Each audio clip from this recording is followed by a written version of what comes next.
김웅 국민의힘 의원은 역시 저 세상 멘탈이다, 존경스럽다 이런 얘기를 했거든요. 그러면서 음주운전자가 신호 위반 차량 보고 욕하는 것 같다.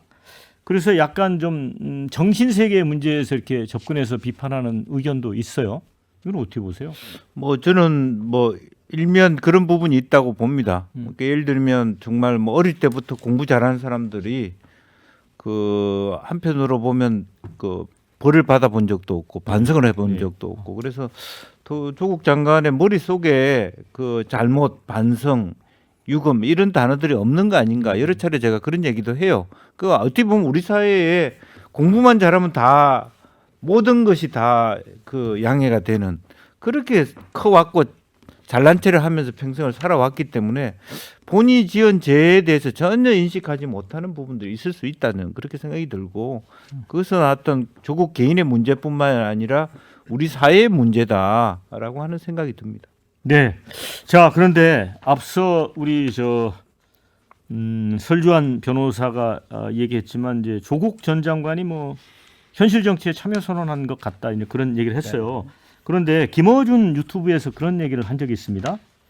나와 내 가족 명예를 회복해야 하는 면이 있다. 윤석열 정부 들어서 극우로 달리고 있는데 문재인 정부 고위공직자로서 책임이 있다. 이 폭주를 어떻게 막아야 할지 고민하고 있다. 자, 이게 이제 총선 출마를 염두에 둔 게 아닌가 이런 이제 분석도 있는데 그 어떻습니까? 그런데 조국 전 장관이 1심에서 징역 2년을 선고받았고 2심 선고가 있잖아요. 근데 이게 선고가 총선 전에 나올 수도 있고 이런 게 다 변수가 되지 않을까요? 그러니까 뭐 출마는 자유죠. 그걸 뭐 막을 수 있는 길은 없는데요. 저는 조국 전 장관이 출마한다고 한다면은 아마 저는 민심에 저는 심판을 받을 수밖에 없다. 저는 이렇게 봅니다. 왜냐하면 법무부 장관을 지냈고 민정수석을 지내서 윤석열 대통령을 키워냈다라는 그 책임에서 자유로울 수가 없거든요. 게다가 한평생 법학을 특히 형사법을 연구했다라는 분이 그렇게 자녀 입시와 관련해서 이런 중대 범죄를 저지른다는 거에 대해서 국민들이 누가 이분에 대한 그 공적 책임을 맡기고 싶겠습니까? 그래서 저는 본인의 상당히 좀 과대한 망상 속에 좀 있는 거 아닌가 이런 생각이 들고요. 저는 지금 요 김웅 의원의 비유도 음주운전자가 신호 위반 차량 보고 욕한다. 그러니까 지금 양쪽 다 문제가 있다는 거 아닙니까? 한쪽은 음주운전이고 한쪽은 신호 위반인데 둘 다 잘못되는 거죠. 그러니까 운전을 할 거면은 좀 초보 운전이라도 좋으니 좀 신호도 좀 지키고 안전 운송도 좀 속도도 지키고 좀 안전하게 운전하는 사람들이 정치를 해야 되는데 한쪽은 음주운전 술 먹고 운전하고 한쪽은 신호 위반을 밥 먹듯이 하고 있으니 전 이것이 지금 대한민국 정치의 굉장히 어두운 단면을 김홍원이 짚었다 저렇게 봅니다. 우리 신성범 의원님. 저도 아마 조국 씨가 이 부분 있잖아요. 내 가족 명예를 회복하는 측면 하나 개인적인 것. 그다음에 윤석열 정부가 극우로 달리고 있는데 문재인 정부의 고위공직자 출신을 고민하고 있다. 이게 어떻게 보면 책임이 있다. 예. 폭주를 어떻게 많이 고민하고 있다. 이게 출마 선언문 같지 않나요? 예. 개인적으로 나는 어떻게 보면 명예 회복에도 있고 하나 윤석열 정부 폭주를 막아야 된다. 명분론적 이미 논리를 세우고 있는 거예요. 명분을 조금씩 축적하고 있다.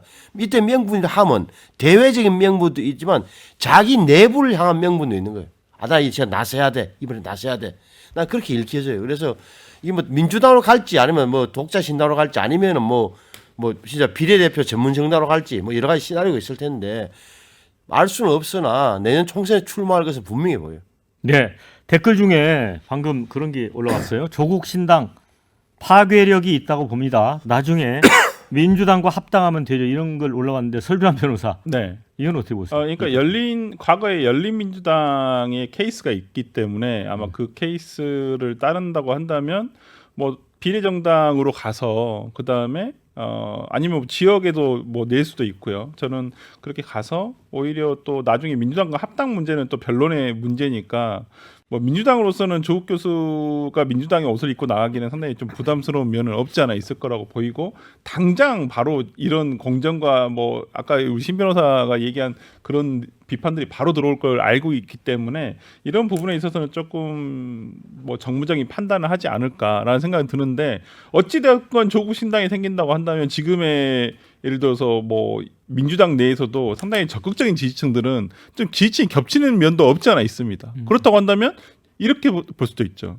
지역구에서는 민주당 의원 후보를 선택을 하고 비례에서는 오히려 또 조국 신당을 선택을 하고 또 이렇게도 될 수 있거든요. 이런 방법도 있기 때문에 민주당 지지자들로서는 어찌됐건 둘 다에게 어떠한 혜택 표를 줄 수 있다라는 방법도 있어서 이 부분은 현행 선거법 제도가 바뀌지 않는 한은 상당히 좀 의미가 있다고 저는 보입니다.